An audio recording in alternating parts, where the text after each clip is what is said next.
Welcome to Building Wealthy Habits podcast. Now, this features content and conversations with me, Randy Barkley, Jeremiah Lee, along with Laura Lee. On this podcast, we share financial advice from a team of certified financial planners, including a California licensed attorney, an MBA professional with collective experience of over 40 years.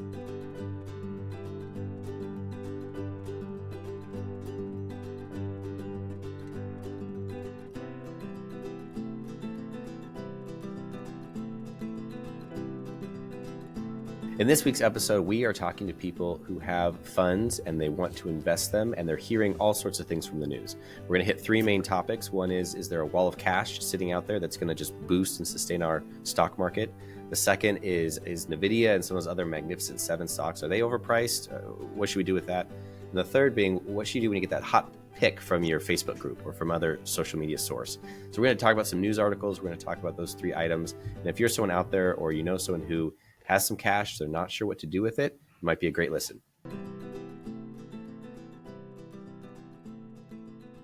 Today, we get a chance to talk about some popular headlines or just some things that grabbed our attention that we've been reading recently. And I think for some of our listeners, that might even be helpful just to talk about some of the resources that we find helpful. There is so much information regarding investing, finance, and everybody the has economy.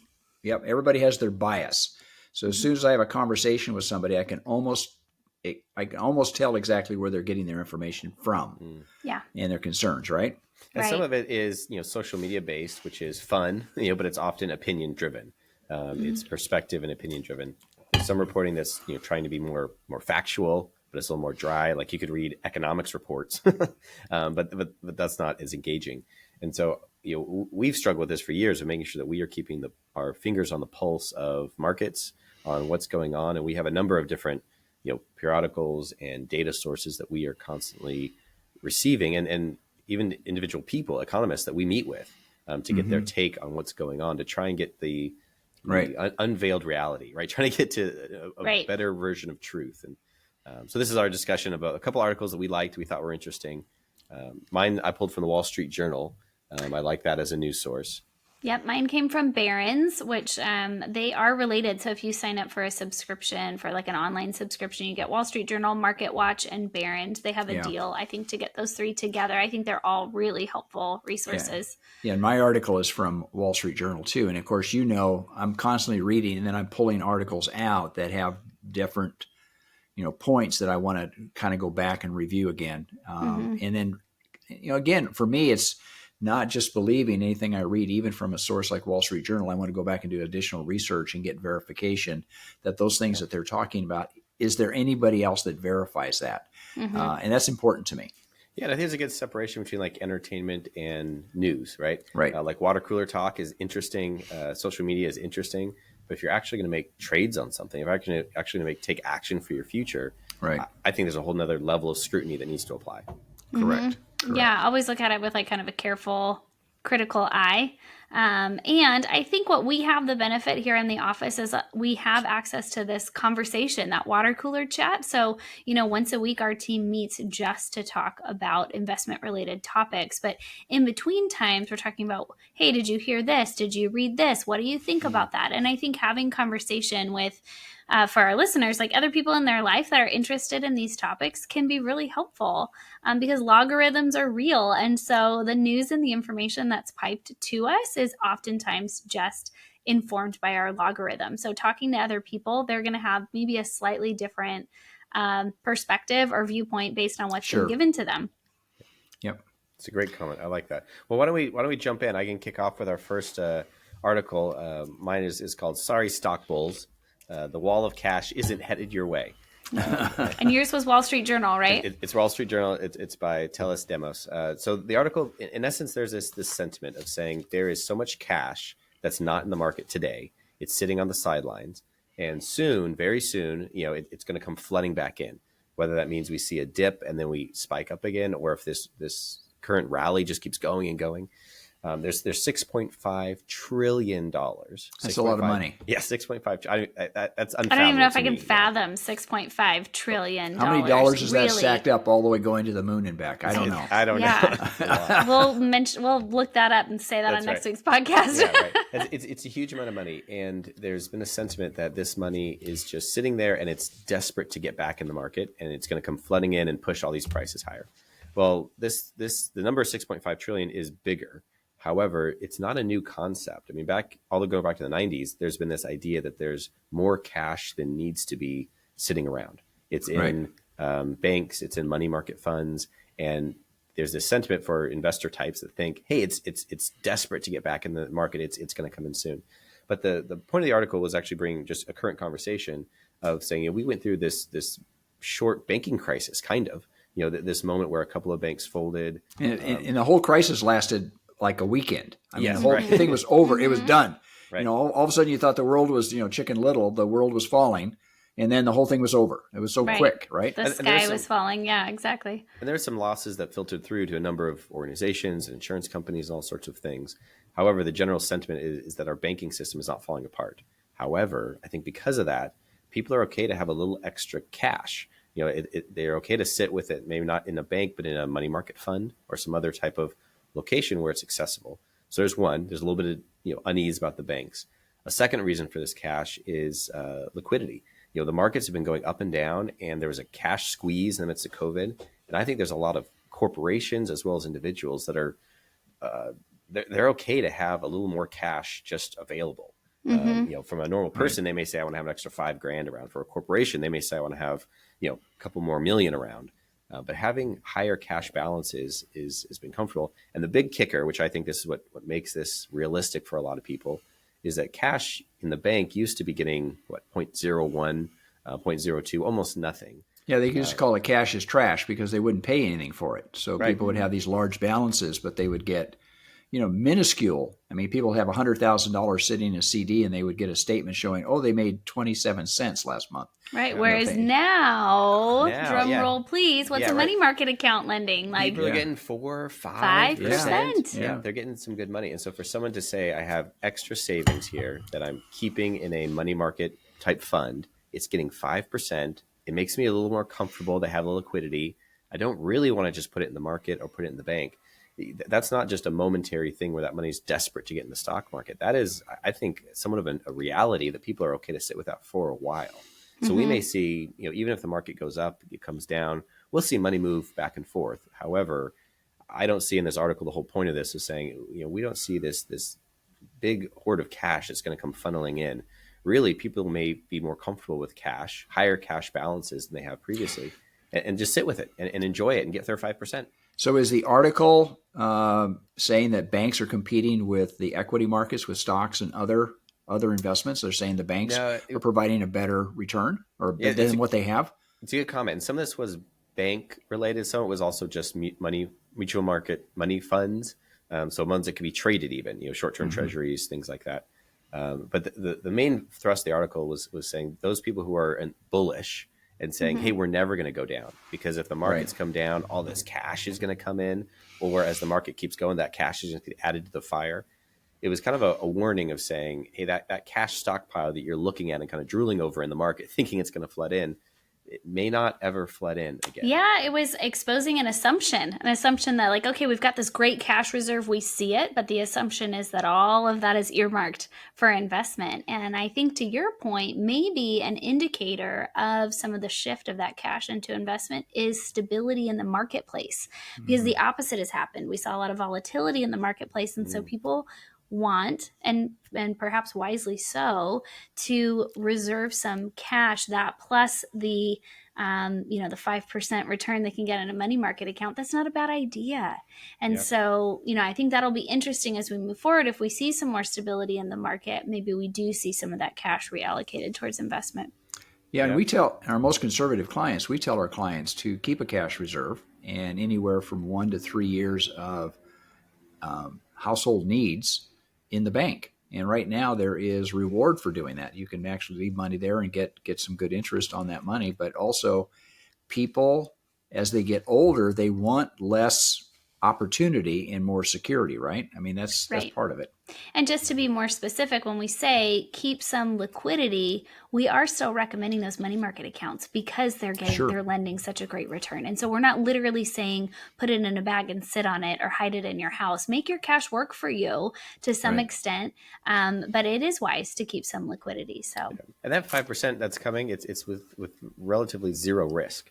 This is not like I'm investing some. This is their stable parts of their portfolios, which is the great aspect to it. Right. Mm-hmm. Right. Well, let's see who's next. What other articles did you guys find this week? Great article. I think I get to go next. Go so ahead. mine came from Barron's magazine, and the title is "Beware the Market's Priciest Stocks." And so, is there a drum roll? Is there music? I've always said that life, like the movies, you always know when the bad guys are happening or when there's suspense because they give you the music. And see, in life, we don't have any music to really tell us this is really a problem here. Right. Well, I can't help. Ever since I heard this term, the Magnificent Seven, I have this picture of like our son dressed up like a superhero, like running through our house, which is kind of a daily sort of image. But literally people, and I'm sure a lot of our listeners have heard of this Magnificent Seven. And in 2023... It used to be Magnificent Eight, right? Last year was Magnificent Eight. And then Tesla fell off, and now it's Magnificent Seven. All right. So this gaggle of superhero stocks that brought about the lion's share of the return in 2023, and investors are looking at these companies with a critical, skeptical eye for 2024. And the article talks about overvaluation. Have these companies been, have they reached their peak? Tesla is an example of one where we saw a drop off in the returns. And so the question becomes, is it still wise to invest in these magnificent stocks? And will we see the same sort of returns in 2024? So what I appreciate about the article is it talks not just about the Magnificent 7 or 8, but it talks about other let's say standout stocks that have had excellent returns. And it goes through kind of the mindset that any investor should have when they're thinking about holding some of these equities. That when we talk about investing in equities, we're talking about risk and we're talking about return. And the best way to reduce our risk in any portfolio is diversification. Mm-hmm. And so it's not a bad thing to hold some of these winning stocks, quote unquote, some of the magnificent, most, all of our clients have some of these equities allocated to their portfolios. But we pair that with diversification so it spreads out the risk. Because is there a possibility that some of these companies have been overvalued? Absolutely. Is there some sort of risk that all of this attention going towards AI is creating a quote unquote bubble? Yes, we don't know. And so the way to reduce the risk is diversification. Sure. Without eliminating the opportunity, because some of these equities are performing extremely well. So we don't want our clients to miss out on the opportunity for return. So I appreciated that. Yep. The other point, go ahead. As I say, I like the idea of it's almost like the FOMO concern. You're fighting your fear that you're going to miss out, almost like the upward risk. Like if these stocks just keep going, well, what if I didn't have them? What if I got out too soon? And I think there's, to your comment, Laura, there's a big difference between like investing for your future and investing for like what you're going to say with your buddies, mm-hmm. of I wrote it to the top or I bought it at the bottom. Yeah. And what it reminds me of is somebody goes to Vegas and they say they pulled the slot machine and they got $1,000 for $1 going in. But they don't tell you about the hundreds of dollars they spent and they didn't get anything back. So, stocks are not intended to be a gambling house. They're intended to be an investment. It's like what you're talking about, Laura. Yes, there's going to be some volatility. There's going to be some excitement in some holdings, but the diversification is really, I'm sure the article talks about that, is really the most important thing is make sure you get broad diversification across your portfolio structure, right? Right, absolutely. And, I think for many people who would identify investing as in relation to kind of gambling, those are the type of people that want to get in and get out. They want to ride the Right. wave, and then they want to get out before everything starts to fall off. And that's really not our philosophy with investing. I think the best performance that we see and most consistent return is when you have a long-term mindset behind investing. So you're looking at investing in quality companies. There's a lot of attention being paid to these magnificent stocks. But outside of that, there are companies that, the American economy continues to perform so well. And you look across the board at companies that for decades, longer than that, have been giving consistent dividends, consistent returns. These are quality equities, and these are great holdings to kind of bolster and add security to any portfolio. Correct. And I think that the concentration, the exciting stock, so to speak, that people wake up in the morning and say, wow, look at what happened to that particular stock. Also, there's going to be some mornings they're going to wake up and they're going to be horribly disappointed because those stocks have taken a huge downturn. And again, we don't know what the future holds. You want to invest in quality and you want to keep your eye on the horizon. I'm sure the article talks about let's keep a balance here. Let's not get too, it's like the teeter-totter. You don't want to get too much over the edge or else you're going to be thrown off when the person steps on it, right? And I think to your point, like that was the reason why I wanted to do this recording, because media wants to stir the pot. They want to get you all excited. And that contributes to some of these overvaluation or some of these inflated returns, because people get excited and they want to invest, and they lose sight of that long-term mindset, and they make some, I guess, short-term decisions. Well, it's interesting. I had a meeting with a client who is in her 70s. She's about ready to receive required minimum distributions, and I had the meeting jointly with her son, and the son came back and says, I thought her portfolio was supposed to be somewhere around a 5 to 6% return. And this year she's up almost 12% already. And last year she was up over 13%. And I said, yes, because there's going to be years when the returns are going to be less than this. And so you got to follow the momentum. But the whole point is you want a portfolio that's going to be very steady, solid, and confirming over the long run. So, eyes get kind of glazed over when all of a sudden the stocks, they jump dramatically, right? Right. So the article goes and it talks about valuation of companies, how valuations are actually computed, because there's different ways to do that. And so without getting too much into the weeds, I think for those of us who are looking at investing on a daily basis for the sake of our clients, we want to be informed, of some of these metrics, of some of these calculations that they're using, so that we can identify and along with some indicators, things that are red flags or yellow flags. And that's going to contribute to some of the informed decisions that we make when we look at creating an overall portfolio. So, right, for sure. I thought it was a great article. I thought it gave some background to just the strength of some of these companies, as well as, the possible indicators of overvaluation in some cases. And even it brought up some oddball circumstances, some companies that aren't getting a lot of attention, but are actually performing extremely well. It talked about WD-40 as one of them, McDonald's continuing to be a very strong company to invest in, et cetera. So I thought that was really interesting. Great. I think that's good. So the conclusion from the article is?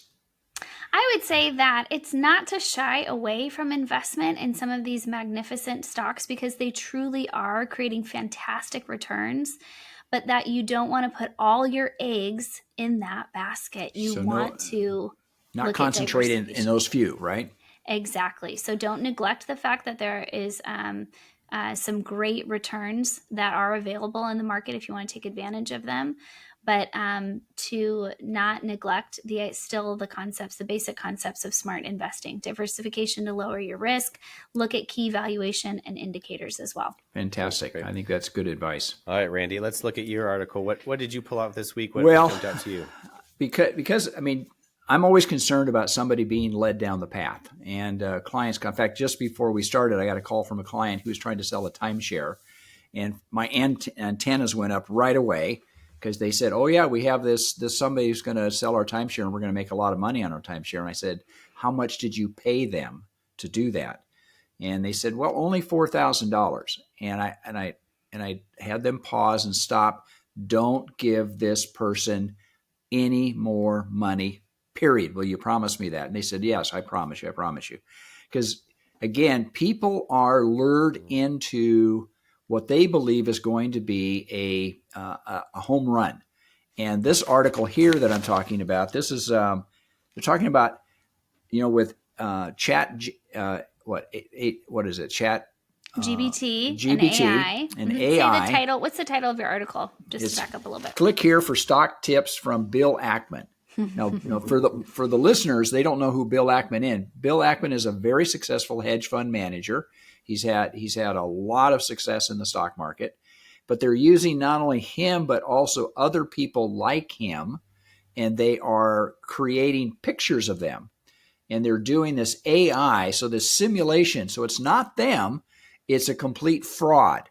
But they're sending out to unsuspecting, I guess, I don't know, people that are on the internet. And they're saying this particular investment guru has created a special fund and the returns are phenomenal. Mm-hmm. And so people click on that to find out what all that's about. And then the people like Bill Ackman or Kathy Woods or Cohen, or, they're bringing these names up on the internet, and people are investing without any kind of verification. Now, the article went on to say they've talked to all these particular, I'll call them investment celebrities, all of them not endorsing any of this action at all. In fact, they feel like they've been defrauded, because of their celebrity status. But investors have invested. And what's amazing to me, people get upset by making 5, 6, 7% return on their portfolios. And the one article here, this man invested $45,000, and poof, it was gone. And how much money do you have to make on your return now to make up that $45,000 you've lost, right? Yeah. Right? And it drives me crazy that people are susceptible and they are led down this path of, I can make, the promoters are saying, I can make you this much money if you go with me. And again, it's the bias. Now, what they're doing, this article, what it talks about is it's called pump and dump. And they're using Hong Kong stock market to do this. So it's a real return. So they're picking a penny stock, and where money that goes into that particular stock drives the price up. And so they pump up the price, and then all of a sudden the people, the promoters, the con people, I call it, they sell the stock. And they make their profit, but then the investors stay in, and what happens is the stock price plummets back down to zero, and all of a sudden their money's gone. And they're trying to figure out what the heck happened. So they can go onto the stock market and they can look at the returns. They can say the stock is going up in price, and they say that's verification to them that, oh, this is a good deal. This happened. And they don't realize they're being led to slaughter. Yeah. And they're going to give up all of their money. And it's just amazing to me how it's just naive. I mean, it's like a Ponzi scheme. I mean, it is a Ponzi scheme. It is. The article talked specifically about Facebook and how these con facades of investment celebrities, I like to use that term, they're very smart. I mean, we have to give credit to the people who are making up these faux accounts, because it's very easy to buy into it. And I think ultimately, what occurred to me after reading that article is, if it's too good to be true, if it sounds like that, it probably is. Yeah. Anyways. Well, I think the warning, or the, I don't know, kind of moral, but maybe just the warning of that is the idea of the get rich quick. Yep. I think if someone's willing in their life to say, I'm not looking to get rich quick, period. I'm looking to get rich slowly, or I'm looking to work hard for what I have. And they just viewed everything through that lens. There's so many of these types of frauds, and schemes that they would not fall victim to. I think the fear of missing out, the fear that other people are doing this and I'm going to be dumb if I don't, or wow, what would that mean for my family if I could 10x my money in a week? They start to live into those without the sentiment of, if it's too good to be true, just like you said, it probably is. There's no such thing as a free lunch. I mean, there's a lot of these idioms, but to say if there's something, if you're trying to get rich quick here, if you just avoid that entirely and say, I'm willing to take my time, I'm willing to make 5 to 12%, whatever the market's going to give me in my reasonable, well-diversified portfolio. Right. And I'm willing to work hard for my money and be in the market for year over year. I mean, if you're making 10% on your money, it would double in 7 years. Right. That's roughly the math of how that works. And so, doubling in 7 years is not fast, but that's doubling your entire account. And so to take a long view is so much more valuable. And to know that we're swimming with sharks, that they're out there, they're trying to be tricky, and they're trying smart to get a hold of you. And they're, the shark thing, they're fishing. They are fishing for vulnerable people, and fear and greed comes into it. So their message to these potential investors is you're missing out. So they hit the greed, but there's other investments that come back and say, you'll never lose money. So if you invest, we're going to give you this consistent rate of return, and people buy into that. So it is the fear of losing. So they buy into something that is honestly is a con. Again, going back to the Ponzi scheme. In other words, they're using your money to pay investors' money that they invested with earlier, and the whole thing is a house of cards. It's all going to collapse. You have not seen it. I've actually experienced it. I have been at meetings in the Inland Empire where investors, all of a sudden, the realization that what they invested in through this particular broker, investment guru, everything was false. And that person goes off to prison, and they're holding on to a document that says, I'm going to make this amount of money. And they realize what they have is worth nothing. It's worthless. And it's a heartbreak to see people go through that, Yeah, it's devastating. And, I think there's that heart behind it, I mean, all of us can be subject to that greed, sure. How much more can I make? What can I do with this? But, the other thing, and I know we're wrapping up our time here, but is just the threat of sort of cyber. We'll talk in another episode about cybersecurity, but, particularly on a platform like Facebook, where in order to get access to this inside information, you have to join a group. And so you're lending some of your personal information when you join that group as well. And so that also, it's not just that you're entering into somebody else's scheme, but you're also sharing some of your personal information. And that just broadens, the possibility of fraud across the board. So so what would be the words of wisdom that you would end with here? Buyer beware. And if it's easy, everybody would do it. And so anything you think you have inside information on, your alarm should go off in your head, because that is not how money is made. That's not how profit is created. Yep. Yep. And I would say that there's value. Like you said, you had a client that called you this morning. There's value in having a team of people that are just a sounding board, because we all can be convinced of something. Right. We can all get wrapped up in some information or what our friends told us. And so that's a lot of what we do is just offer that sounding board and say, you know what? I'm hearing some red flags here. Right. For this sure. Is how we might advise you to move forward. So until next week, folks, may you grow in wisdom and knowledge. Thank you for listening. We have a few more things to let you know about before we go. Podcast reviews really help us to serve more people and get this information into the hands of the people who need it. Please leave us a review. Even if it's not 5 stars, we welcome the feedback. And we invite you to let us know what topics you would like to hear more about, or what would benefit the people in your life who you're closest to. We have more resources online. Those resources are designed to help you share this great information easily with people in your life. To access those resources, please visit trichordadvisors.com. Often we hear from clients that they wish they had talked to us sooner. If that's you, we'd be thrilled to see how financial planning can benefit your life. Email us at contact@trichordadvisors.com, or simply click on the link in the show notes. This show was produced by Graham Gardner at Model FA. Find out more about how to create a podcast for your financial planning business by visiting modelfa.com. We love creating content that's useful, resourceful, and maybe even a little entertaining. We want to make this mega universe of financial topics and advice applicable and helpful to your life.